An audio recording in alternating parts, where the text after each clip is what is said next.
LA Mayor Karen Bass, acknowledging the stakes, angles for second term in struggling city. Add AP News as your preferred source to see more of our stories on Google. Add AP News on Google. Add AP News as your preferred source to see more of our stories on Google. Share Los Angeles app.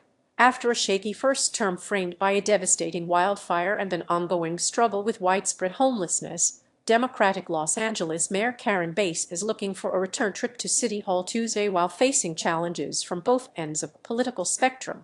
Spencer Pratt, a Republican and former star of the reality television show The Hills, accuses Bass of letting the fires get out of control and failing to make enough progress on the homeless crisis. His candidacy has drawn national attention as a barometer for dissatisfaction with liberal urban governance and because of viral videos that supporters created with artificial intelligence. And Democrat Nithya Raman, a former Bass ally and progressive city council member who was elected with support from the Democratic Socialists of America, is campaigning on promises to reduce inequality, revive the slumping entertainment industry, and build more housing. Bass, a former member of Congress and the first Black woman to serve as mayor, has lined up most of the Democratic establishment behind her, including former Vice President Kamala Harris and former House Speaker Nancy Pelosi, along with the city's powerful labor unions. If Bass or another candidate does not win a majority of the vote,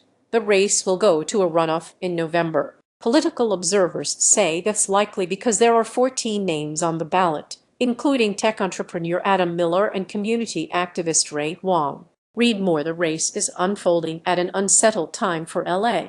The mayor is still trying to overcome fallout from her absence when the most destructive wildfire in Los Angeles history ignited in a wealthy seaside neighborhood in January 2025. Bass was on a trip to Garner as part of a presidential delegation. Pratt lost his home in the Palisades fire, which killed 12 people, and some say the recovery is happening too slowly. While statistics suggest that Bass has made headway on homelessness, makeshift encampments and rows of rusting RVs remain commonplace across the city. Complaints about the rising cost of living, whether for rent, taxes, or groceries, are a constant refrain. Dirty, pocked streets and sidewalks abound. Meanwhile, Hollywood jobs have been decamping for years to more affordable filming locales. Trump administration immigration raids also shook the city. Population in the once booming region is falling.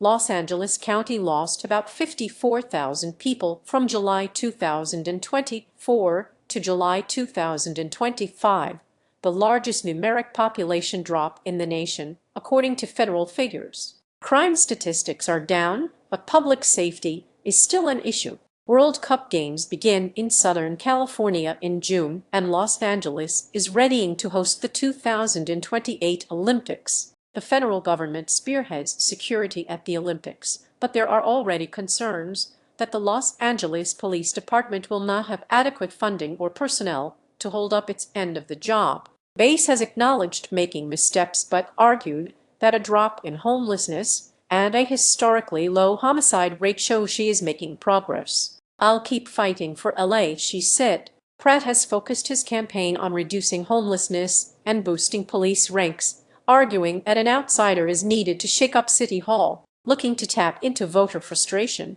he says he is an Angelino who's had enough and rails against homeless drug zombies on the streets. He received a nod of approval, if not an actual endorsement, from President Donald Trump, who recently said, "I heard he's a big margar person." That remark could haunt Pratt in a city where Trump is widely unpopular beyond his conservative base, and Republicans account for less than 15% of registered voters.